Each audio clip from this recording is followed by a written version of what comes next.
On this episode of Damsels in the DMs. Dearest damsels, friends have said it, dates have ghosted me because of it, and I don't get why. I'm talking about the S word, being too sensitive. Sometimes jabs hit a little too close to home, and I almost feel like I'm annoying friends and dates when trying to establish boundaries if something rubs me the wrong way. I don't feel witty enough to have quick comebacks to jokes, so how do I work on being too sensitive? Finding someone who matches my level of sensitivity seems bleak. Help! Sincerely, is there something wrong with being sensitive? This message is intended as a reminder that we are not licensed professionals, not psychiatrists or psychologists. If you have a serious problem, please seek professional help. The National Suicide Hotline is 1-800-273-8255. That's 1-800-273-8255. There's some damsels in the DM. Yes, queen. Tell us what's the vibe. What's the vibe? There's some damsels in the DM. Who? Please tell us what's the vibe. DMs, yeah we see them, yeah we read them. DMs, we don't need them, we just leave them. Please. Yeah. It's going down in the DMs. Bye. Hello, everyone, and welcome to another episode of Damsels in the DMs. I'm Lauren. And I'm Alejandro. And today we have the pleasure of talking to Danielle Perez, who is a stand-up comedian, writer, and actor. And oh my God, the gems she gave us today, not only with her dating experiences, her humor, but just, oh my God, she is just a bright ray of light and sunshine. She blew me away. My wig is still fixed on the wall, stuck. Okay, guys, I know that we say this a lot about a lot of our guests, but today's dating horror story was likely the highlight of my month. I mean, just the whirlwind that it was taken on. I don't know if she's done like a comedy act about that yet, but she needs to, because it was just like a mind-blowing. It was wild. It was too intense, but it was just enough for everything that we need. Oh my God, let's get into it. Oh my goodness. Thank you so much, Danielle. This is amazing. I'm so excited to have you on. How are you? Thank you for having me. I'm good. I just did acupuncture, feeling aligned. Wow. Refreshed. Okay. Danielle, for our listeners, please tell us a little bit about your background and how you got into using humor to heal.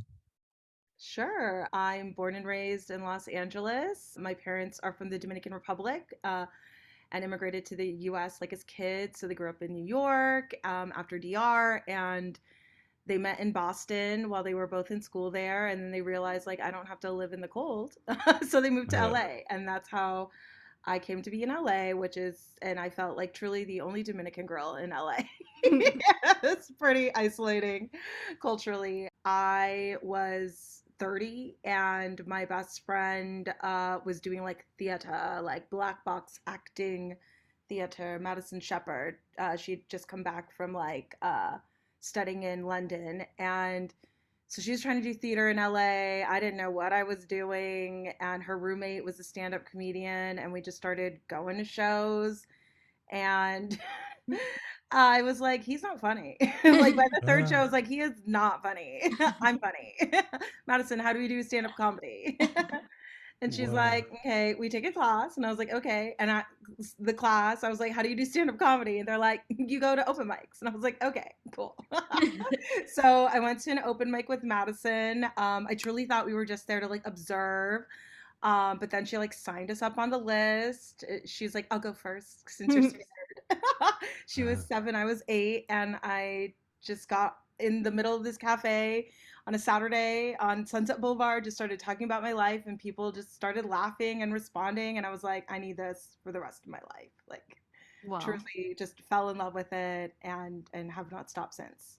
Wow. It's amazing to be such a natural at it, and then just to like oh no, I immediately went to it. Like, I was very hyped up. Like the host of the open mic was like, I can't believe this is your first time. We're like, oh my God, yeah. And then we're like, we need another one. We need another open mic. So we found another one in downtown LA. at the Lexington, for those who know, and promptly bombed, but still wanted to do it again. Like Yeah. I was like, no, I need to get back up. I need to redeem myself. I love And that about making mistakes and like failing sometimes. Where it's like it's through those opportunities that we are able to like really dig in and figure out how to make things better and continue growing. Oh, you have to. I mean, for comedy, like that's the thing about stand up, like you have to do it in front of an audience. You need the Yeah. audience reaction. Like that is the litmus test, right? Like you can think it's funny, that's great, but are you making the crowd laugh? Are they on board? Are they engaged? And that is, you can only learn by doing and failing. And I hate it and it sucks. I don't like bombing. And it's like truly so annoying when people are like, you learn more from bombing than by succeeding. And it's like, you do. You really do. Absolutely.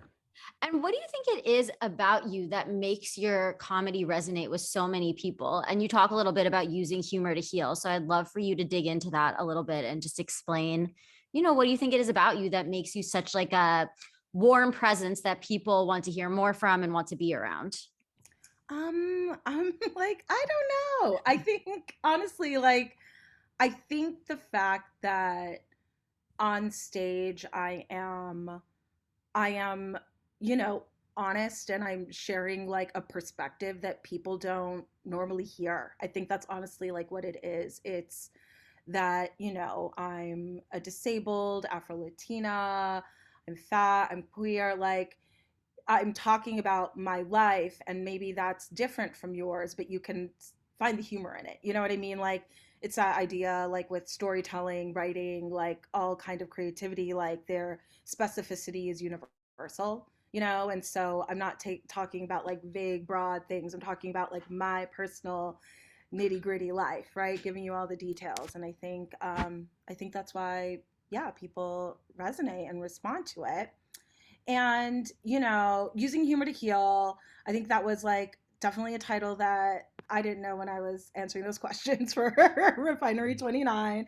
Didn't know that was the title of the piece. But I think that I don't know if I use humor to heal per se, but I do believe that stand-up comedy saved my life, in that it gave me a purpose, it gave me direction, it gave me a passion, it gave me a focus, something to really work towards.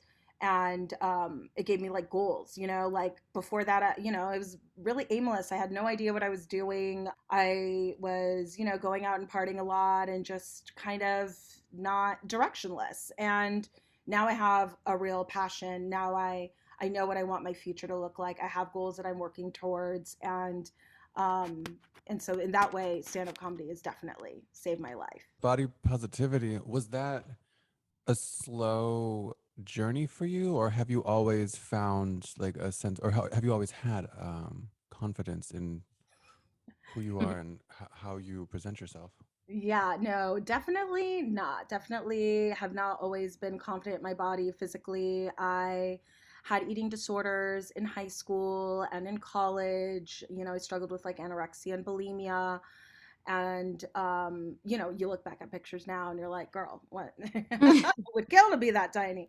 And that was all before I lost my legs. I lost my legs when I was 20.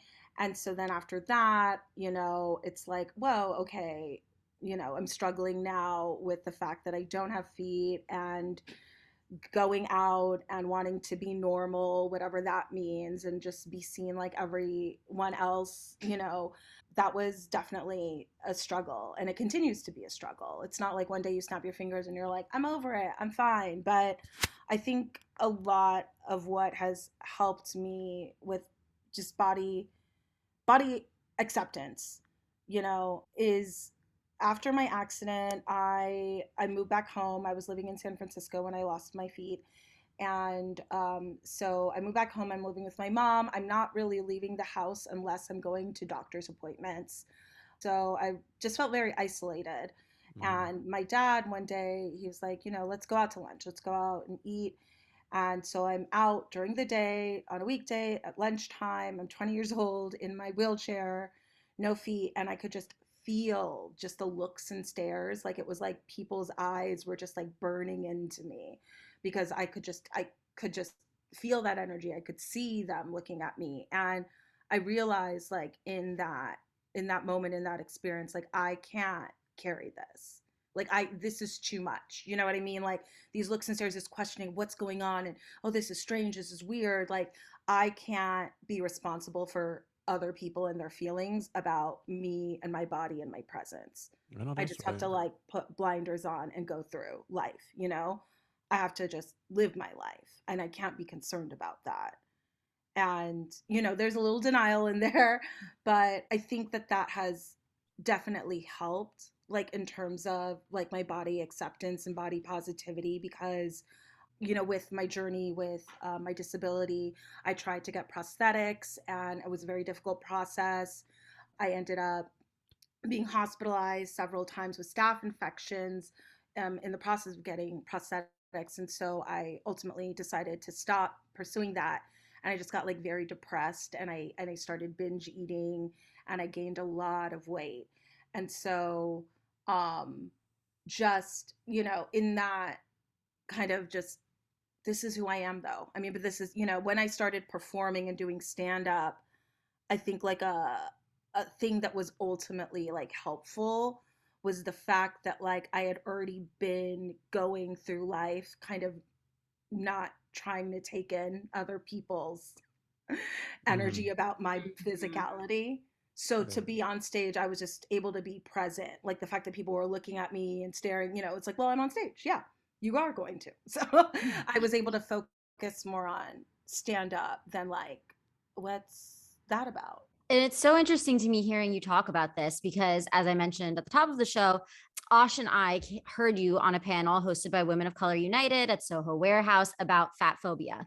And while you were on that panel, you mentioned like not only was that something that was part of your identity, but also that you were disabled. So when you were breaking into the entertainment industry, it was like two walls that you had to break down. And you talked earlier about how you first noticed that people were staring at you and then you put yourself in a profession where that's part of the game is that people are going to be staring at you. So how do you think that you adjusted to that, to becoming something that you love and cherish so much? And then also, how do you think that you broke down the barriers and made it so that you've been so successful in the entertainment industry? And you can speak about that more, but you're on Russian Doll, you're on Comedy Central, you know, now people are really seeing you and vibing with it. So I just want to hear about it.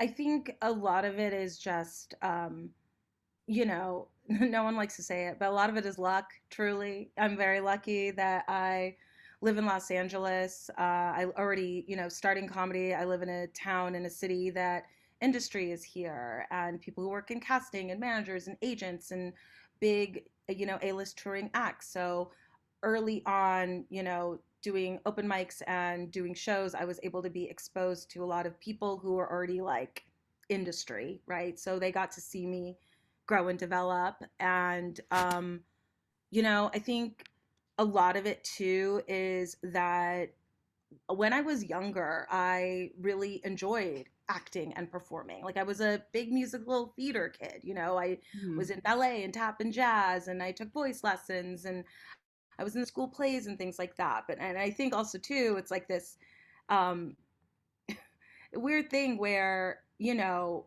I didn't go to like a performing arts high school or elementary school. I was in regular schools, but this idea that like, well, a certain type of woman or girl is the ingenue, right? Blonde hair, blue eyes, skinny, you know, like these kind it's like we're in high school. Like literally we're playing 45-year-olds. Like no one's believing any of this. Like, do you know what but kind of these like I didn't see myself on TV. Like before I was disabled, you know, I was still, you know, an Afro Latina.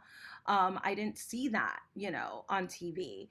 I think a lot of it was like these ideas of like what these preconceived ideas of what is and isn't allowed in entertainment kind of really reinforced in me like, oh, this is just for fun. Oh, you can do the plays and stuff like that, but you're not really going to be like a theater major or anything like that. You're going to go to school for accounting because you're good at math. That makes no sense. Accounting has nothing to do with math. Fun thing you learn in your first accounting class. But I really just I thought it was for fun, and then to start doing stand up and realize like oh, I'm getting opportunities, it's like, oh, I am enough. Do you know what I mean? Like, Mhm. I can do this. This is exciting because stand up, I think, is so powerful because if I was just trying to be an actor, all you have is like a headshot. So you're getting a picture of a pretty girl in a wheelchair. But like you have these preconceived ideas of what that is and what that person can do and what that person's capable of. But with stand up, I'm allowed to tell my story. I'm conducting the train. You know what I mean? Like I'm giving you my narrative. And so that opens people's eyes about what I can be, where they can see me. It's like, oh my God, she is funny. She is like pretty. She is like, we can put her on TV. We can put her in this comedy. You know, it allows me to be seen as a full person. Mm. So I think that's been kind of the biggest thing is like my comedy. Like I can always tell if I'm meeting, so if I have a meeting with someone, if they've seen my stand up or not, because the energy is very different. Them not seeing my comedy is very like, hi, okay, you know. It's like, uh-huh, and it's like, okay, I don't have feet. It's not like I can't hear. Like, With such a busy schedule that I'm sure you have, do you have any time for how is your dating life now? oh, dating. Definitely I'm not on the apps. Don't love an app. The app is kind of only really good if you're out of town and very much trying to die with it. You know? In town for tonight. Is everyone knows what that means. We're all on the same page. Swipe right if you're interested. No. But I actually did go out on a date with like a person that like I met organically, and it was a fine date, but ultimately not the one, not for me. But if you have someone that you want to hook me up with, let me know. That's what I'm Okay. doing now. I'm telling other people to set me up because I'm not shy. You know what I mean? I feel like I'm very approachable, and if you're intimidated by this, it's never going to work. So, I there's Well, only so yeah, much a girl can do to put herself out there. absolutely. I mean, you are a force to be reckoned with, so I can imagine that some person might be intimidated, but at the same time, why I don't know, why wait to experience the magic that you bear? Right? Exactly. How do you think that your dating life has changed from when you were 20 to where you are now? And what do you think that you've learned since then? Wow. Oh my God. I mean, well, before the accident, like I didn't really date a ton. I went to Catholic all girls high school. I was definitely like a loser, hung out with the theater drama No. nerds. Oh, I was, trust me. Um, so I didn't date in high school. I like maybe had like a handful of dates with random guys like I met at like, a school dance or something like that or Universal City Walk. But in San Francisco, I was like going out and like I was just so young and so just like everything was new, everything was exciting. I wanted to taste everything, smell everything, see everything, experience everything. So, um, it kind of like, it stopped for a little while. I was like healing. And then I, was definitely going out and partying. Like after my accident, oh man, me on prosthetics with Oxycontin and drunk, baby, you don't want to see that. Ooh. I was like, in Bambi when like it keeps falling on the ice? That was me, a mess, truly Oh a my God. mess. But I didn't really date a ton in my 20s. I'd hook up with guys randomly, but I just didn't. I think it was a combination of, guys that age being young and frankly shallow, where it's like, she's disabled and sometimes uses a wheelchair, sometimes uses prosthetics. What's that about? I think it was also a combination of like me not necessarily being like in a great place to date, just like going out and partying a ton.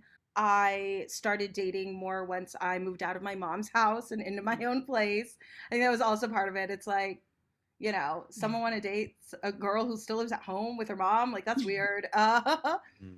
But I moved out like when I was 20, 28, and definitely got on the apps, dated a lot of people, dated people I probably should have dated in high school or early 20s. A lot of it felt like catch up. Do you know what I mean? Where I'm Mm-hmm. dating people and I'm kind of settling for things and I'm accepting treatment and behavior that like I just shouldn't be at this Yeah. age, you know? So learning lessons. Yeah, now I'm single and like yeah, like with that last date I went on, it's like yeah, I knew that yeah, it's not for me and that's okay. And I don't have to try to make it work and I don't have, you know what I mean? Like I think a younger me would have definitely been like, well, this is fine, but it's like Yeah. I don't want fine. I want, you know, I want the sparks. You I know That's what want you all right. want of it. now. You're not ready to waste your time. Yeah, not really. There's just like no point to it, you know? There's a lot of stuff to do, and I have a lot of friends, and I have a lot of stuff I got to get done. Yeah.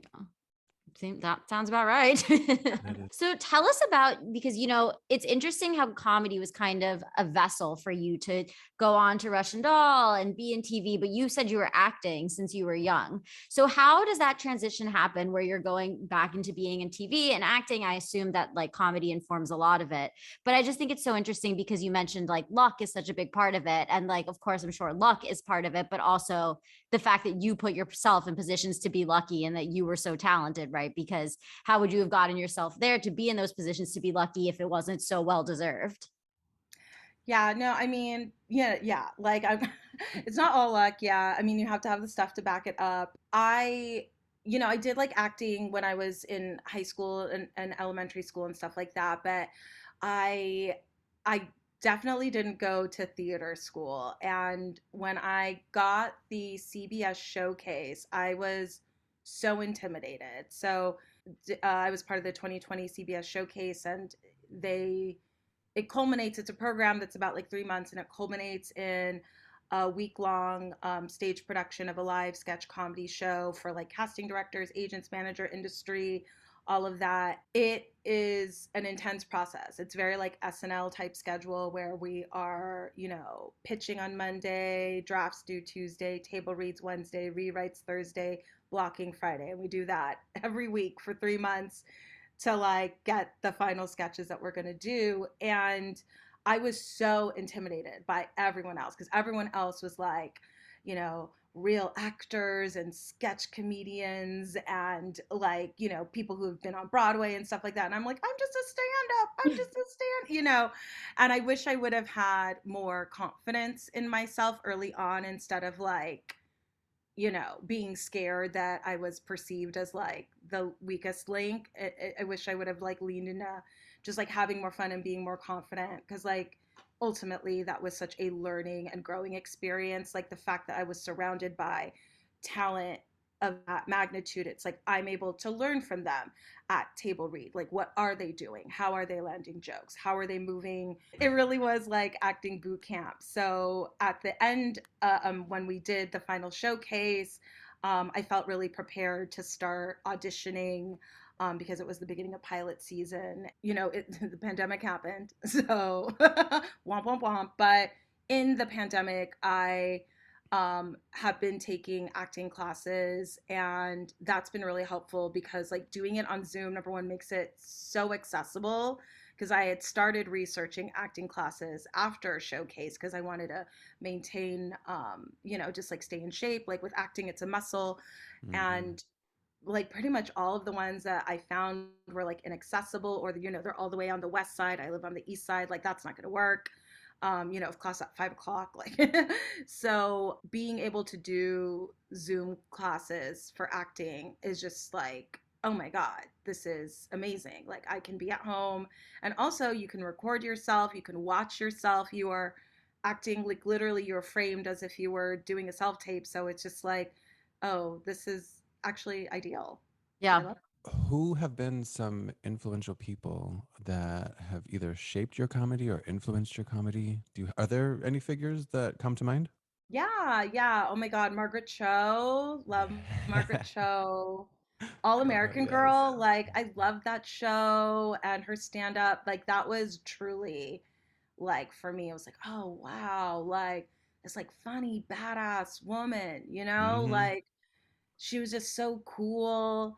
And I, Kathy Griffin, her whole style, Oh yeah. like, where it's like, I'm going to tell you a story. Let me give you the tea. You know what I mean? She's just like, let me tell you all the goss. And I just like love that catty kind of insidery energy. Like I love that so much. But like Natasha Leggero, definitely just, I love like her persona, her stage persona, because it's hard jokes, but then she's just like very flippant and just like, I'm that bitch and So I'm currently at Columbia to get an MFA in producing, and we had a speaker yesterday who was here talking about. I don't know if you've heard of Storyline Partners, but they basically go into TV writers' rooms and they advise on how to make it more inclusive and tell the story more authentically.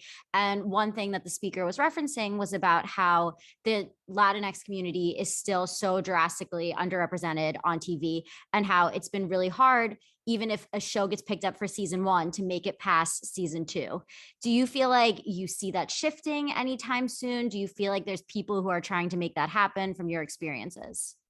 I mean, I don't know, man. Like, Gordita Chronicles got canceled. Mm. There was like another one recently that just got I mean, I'm not an executive producer, I'm not a development exec, I'm not a network exec. And I think that those positions need to include us if we want our shows to make it past a season, you know. Absolutely. I think that the people in charge of developing and in charge of greenlighting and making those decisions need to understand that we aren't a monolith, that you aren't going to have one Latino show to encompass all of us. We are made up of so many different countries, so many different, just like cultures, like, Mexican person born in Mexico versus born in America versus first generation, second generation, third. I mean, these are all, a Mexican who lives in Florida versus a Mexican who lives in Texas. Those are different things. And I think that once those positions are helmed by people who understand that truly understand that, and aren't just cynically greenlighting quote unquote Latino shows to meet some sort of like quota, or to think that it's some money grab. I think that like once that shift happens, things will change because the talent is there. Like it's not a matter of there not being talent. It's not a matter of, an audience being hungry. We're hungry, we want that, but give us again the specific stories, right? Stop trying to trust your talent. I think that's a lot of it is, especially when the people helming something are maybe not of like the culture, don't necessarily understand, the kind of unique ecosystem that you are sharing with the world, right? There might be notes that kind of diminish that, right? Like the reason I love Reservation Dogs is because I've never seen this world before. I don't know this. And not everything has to be over explained. People are smart, people get it. You know what I mean? Like, I like knowing that there are things in that show that aren't necessarily for me. That makes me want to watch more, listen closer, observe, And so I think that, yeah, I know those are my thoughts on that. Yeah. Thank you Oh. for taking my curveballs. And I have one on a lighter note before we get into today's letter. But do you have any dating horror stories that you could tell our listeners before we get into the letter? Oh my God, dating horror stories. Okay, so very early into stand up, I had a show like out in the valley, and there was like this older man on the show. He called himself a humorist. That's how you know he's not funny. And after the show, I'm outside and he comes up to me and he's talking to me, and he's being a lot. And finally he's just like, Danielle, you're gorgeous, you're funny, and the fact that you don't have feet really turns me on. What? I freaked out. I was like, I cannot physically run away from this man. I'm using a wheelchair. Like, I'm trapped. Right. Oh my I'm God. trapped. And I was just like, I don't know what to do. This is horrible. So I finally, it was over. Um, What did you do? I Right. What like did? What he happened? oh my God, he was like, "Can I kiss you?" And I was just like, and it was one of those things like, I feel like this man is gonna pester me if I don't. So I just like let him, but I like didn't open my mouth. It was just very much like he just like smacked my, do you know what I mean? I was just like, Oh my gosh. and then No. finally he like left and I got home and I like blocked him on everything. Oh Oh, my did you God. ever um, run into him after that? Terrifying. Well, oh my God, talk about Danielle and her very low self-esteem. So like months go by and I'm like, what's up with that random dude? Because the thing is, when people fetishize like people with disabilities, specifically like amputations, they're called a devotee. So I was like, what's up with that fucking weird devotee? So I like found him, I unblocked him, got all these messages, and was like, fine, I'll go on a date with you. We met at a bar in the middle of the afternoon.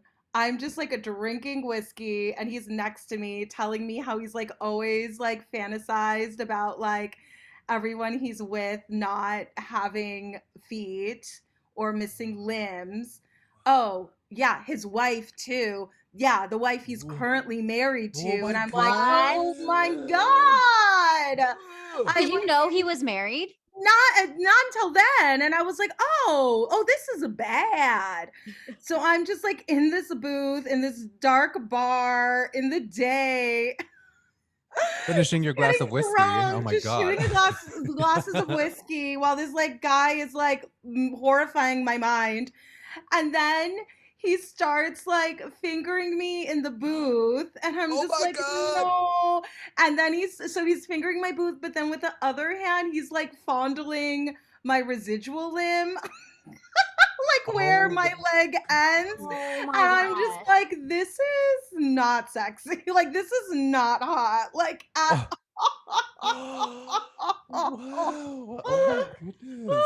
And so like I pretended to come and then I like left and then I truly blocked him on everything. What an absolute loser. Oh my It was like goodness. so bad. It was like terrible. And at that And That's I point, it told was my all friend for about him, it right? and she like knew who the person was and was like, oh hell no. "Oh my," like, and then I blew her mind.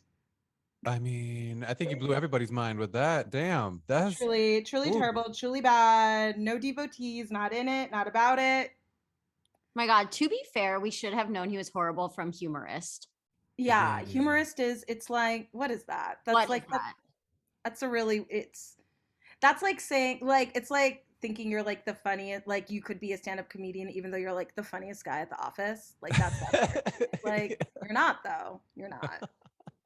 Oh my God. Well, let's jump into this letter, shall Perfect we? time, am I right? Yeah. Right. All right. So we have Dearest damsels, friends have said it, dates have ghosted me because of it, and I don't get why. I'm talking about the S word, being too sensitive. Sometimes jabs hit a little too close to home, and I almost feel like I'm annoying friends and dates when trying to establish boundaries if something rubs me the wrong way. I'm trying to recognize triggers to gauge how I respond, but part of me is wondering maybe I'm going through some growth period, or maybe I'm just regressing and am a complete mess with a dwindling sense of humor. I don't feel witty enough to have quick comebacks to jokes. So, how do I work on being too sensitive? Finding someone who matches my level of sensitivity seems bleak. Help! Sincerely, is there something wrong with being sensitive? Damn. Well, as a Cancer myself, I do feel like, I can relate to this letter, but I also feel like I'm a recovered, overly sensitive person because I think that like little jabs, like you're kind of referencing, and people saying comments that are like slightly offensive, I think that all used to get to me. But I think the major thing about it is that you really just need to know who you are and set that for yourself and say, this is who I am.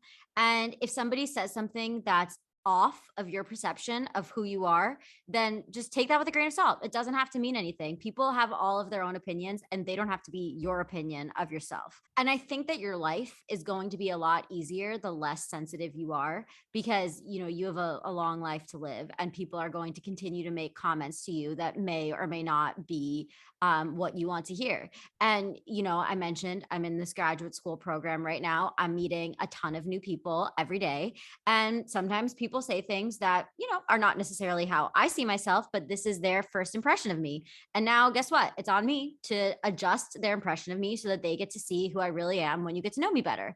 So I think that's kind of just what you need to do. Give people more of a shot if they say something that's offensive. But obviously, if something is so offensive, like the story we just heard from Danielle, then that person doesn't deserve a second chance. But I think that you need to separate a teasing comment from something that is like absurdly offensive. Yeah. Yeah, no, definitely agree. Yeah, at first I was like, okay, but sensitive to what? You know what I mean? It's Mm. like, okay, sensitive about like environment, sensitive about like what people are saying, sensitive, like because like there is actually a thing called HSP, like highly sensitive person.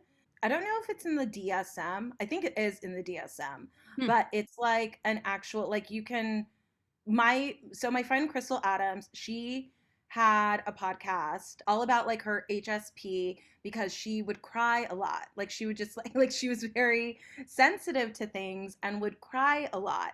And like there's you can like take a test online, and I like took it and I'm definitely not an HSP, a highly sensitive person, but there are definitely people in my life, my sister, who I believe are and a lot of it just has to do, yeah, I mean, some people are just like more sensitive, it's like if it's cold in a room or hot in a room, they're just going to be constantly letting you know they are discomforted. You know what I mean? Or if like something's itchy on your clothes, you know what I mean? And it drives them nuts. Or like if, someone makes a innocuous comment that, you perceive to have like kind of an agenda or meaning, that's going to, just burrow in your brain. And I think exactly like what Lauren said, it's like you have to know who you are in order to know, like, is this like a true thing or is this not worth my time, right? Like um I when I dated this guy for a little bit, and I mean, whoa, talk about toxic. But it was the kind of thing where after dating him, I kind of realized I was like, oh wow, I totally see how like really kind of more like confident people or people like you perceive to like be secure and be happy, healthy, and whole, and have all their stuff can kind of get dragged into these really like toxic relationships because like very immediately after we started dating, he just started calling me things that like I knew I wasn't, like selfish, or like mean or like a bad person. Like seriously, just and like being like I'm the only person telling you the truth. Everyone else is lying to you. Like that, I mean truly Oh. this person was on a crazy level of like manipulation and stuff like that. But like for a little bit I was like kind of believing it. You know what I mean? And it was like scary, and I like asked one of my friends, I'm like, am I these things? And she's like, no. Like no. Like this is crazy, Yeah. so I think, like that's like those are obviously things that like that's a person who means you harm. You know what I mean? But someone just like making a little joke. And yeah, and sometimes people are passive aggressive and stuff, and it's like, you know what makes those kinds of people the most mad is when you live your life and do not care and Mhm. remain Hmm. unbothered. Truly nothing pisses off someone like that more. So, even if they do, even if someone is throwing a little jab and they are meaning it in a in a not nice way, it's like live your life, know that you're okay, know that you're good, know that you are not defined by this person, and also it's temporary, it's passing, right? Like how long do you actually have to like entertain this, be in a space with this person and all of that. But yeah, I want more examples. I'm like, I love an example of. No, I um, completely agree with you. And I think that it's important to evaluate how does the person make you feel aside from those little comments. Like if they're making a few comments that are offensive to you, but otherwise you feel great around that person, then I think that that is maybe an incident of you being too sensitive. But if there's you're not feeling great when you leave, you feel bad about yourself, you're questioning it, like Danielle was mentioning, being around that person, then that could just be a toxic person. For an example, I have a friend who I would say I feel largely great around. I know she has like some quirks about her, but I accept her with her quirks. And we have like a little running joke argument that is offensive to me, where she disagrees with me on a quality about myself that I feel like I see myself one way and she sees myself this way, and we don't agree on it. And, I could choose to end the friendship based on this little disagreement, or I could realize that it is such a silly little thing that it is not worth ending an otherwise great friendship over. So I personally decide to look past that little joke thing because I see it as a joke that does not matter. It's just a little thing. If you can look at your situations and say, would I really want to end this relationship or not pursue a relationship or not see the potential with somebody over this little argument that's slightly offensive to me? Then decipher, one, is it worth bringing up to say, hey, I don't like how this makes me feel? Or is it something that you just need to look in yourself and decide if you need to do like a little regroup on, is this how you see yourself? Is this how the world's seeing yourself? And do those need to blend a little bit more? Yeah. I mean, definitely like, I try not to. I know like when people are sensitive, calling them sensitive doesn't help. So I try not to call my sister sensitive. But I think like one of the things like whenever we're kind of like having friction where I believe that she is being really sensitive, it's because she perceives what I'm saying as a judgment. And I think Mhm. that you again, it's that knowing yourself, knowing that like some like I usually am not judging her. It's just like this is the reality of the situation, or this is like it's not a judgment. It's just kind of like you have to free yourself from being worried about what other people think. Yeah. Absolutely. I love the commonality of self-acceptance, but also having like a really good gauge as far as like whether or not to take something personally or close to heart, and just like letting it roll off your back, cuz yeah, ain't nobody got time for like walking on eggshells, especially if it's just like a friendship. Yeah. And like No, it yeah. just it's I can't. There's you know we have limited time I on don't this yeah. earth, Mhm. right? We have limited hours in a day, and I want to be around people who fulfill me, who make me feel good and make me want to do good. And so to be in situations or with people that don't do that, you know, it's pointless. And I think with sensitivity, it's like I think, yeah, you just like need to look inward and be confident in yourself and know that like, you are who you are, and you have these core qualities. So people saying things to the contrary, it's like you can be secure in knowing that that's wrong. Yeah. Yeah, cuz it's like with the HSP thing, it's like you're spending so much time assessing or analyzing the words of other people, where it's like if you are truly confident within yourself and are able to, as you both have said, like surround yourself with people that make you feel good and like uplift you, then there shouldn't be so much worry about being too sensitive, because then it's like you already know yourself, and if you are too sensitive, then say that, speak up. Like we can Yeah. only advocate for ourselves to such a degree where like people are going to be able to accept that and move on. And if this Yeah. letter writer feels like, oh my god, do I have too much work to do this, then Yeah. probably, yeah, you probably got a little work to do on your own before you try jumping into a dating situation. And there's also nothing wrong with being too sensitive either. I mean, And I want to give a little bit of a caveat to it because I'm thinking about it now. And I think teasing is earned. I think that you have to have a certain level of trust. And I think that's why we as a society admire stand-up comics so much, because stand-up comics, get on stage and they're trusting the audience to reveal so much information about them. And I think that's why we resonate so much with them, because it's people who are revealing so much information.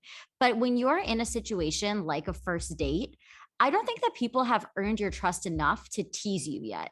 And I'm thinking about it in my grad school situation, because when people have made like little teasing comments to me, I'm like, yeah, but you don't really know me yet. We've only, met once. But I'm somebody who likes being teased. So for me, like, I think I give off that vibe that it's okay to joke around with me. But just know that I'm going to joke around with you back. Like, you gotta, if you're going to dish it, then you're going to have to take it.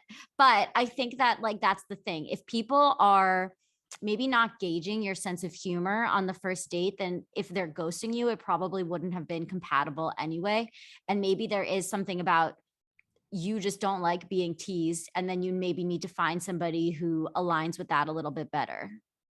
Yeah. I mean, yeah, with like, that's why I was like, oh, I really want examples, because it's like dating versus just like a friendship or a coworker situation. Those are very different kind of situations. And so it's like, if a date quote unquote teases me about like my weight or something, it's like, that's not, you know what I mean? Like, that's a no-no. Like, that's like surely cuckoo. You know what I mean? I think like if anyone does that like doesn't know you, it's like, what's that about? That's weird and fucked up. But if you're in class, right, your grad school, and someone teases you about like all the color coded like sticky tabs that you have, or the penmanship, I have the worst right, where it's like, oh, she's yeah, super organized. It's like she'll have, don't worry, she has like a calculus and a protractor and all the, she's Office Depot. It's like, is that the end of the world? You know what I mean? It's like, ultimately that is a compliment, and ultimately it is saying that you are very organized, which like you probably are, like if you're keeping all of your school supplies like that, that neat. So it's kind of like, what kind of teasing, is it something about like your character? Is it about something that can be helped? Is it a personality trait? Like, where is that going? But yeah, again, like, yeah, if you don't vibe with the humor of the person you're on a date with, like, yeah, that's obviously just a mismatch. They're not gonna work. Yeah. Totally. Not everyone's a humorist. Well, Danielle, thank you so much. But before we wrap up, I would love for you to share how we can stay updated on all that you're doing and where we can find you, even upcoming shows. Please tell us. Yes. Please follow me on Instagram and Twitter at Diva Deluxe, no E at the end. I am doing shows in and around Los Angeles, and in November I'll be at the New York Comedy Festival. So those dates are pending, but I put all my dates on my Instagram, so you can come see me in LA. And if you want me to come to your city, reach out, let me know. Awesome. Well, thank you so much, Danielle. You have been a true pleasure. Thank you. I've had the best time chatting with you both. All right, everybody. Well, thank you so much for tuning in to another episode of Damsels in the DMs. Do not forget to send us your letters, send us your questions, send us a DM, or even a voicemail if you prefer. And we're waiting to hear from you. We love answering your questions and being able to explore these difficulties that you might be having in your dating life or in life in general. And please subscribe and rate us on Apple, Spotify, wherever you may listen to your podcasts. We love hearing from you, and it helps us to continue bringing you episodes. All right, everybody. Well, thank you so much for tuning in to another episode of Damsels in the DMs. Until next time. It's going down in the DMs. Bye. DMs, we don't need them. We just leave them. Please. Yeah. It's going down in the DMs. Bye.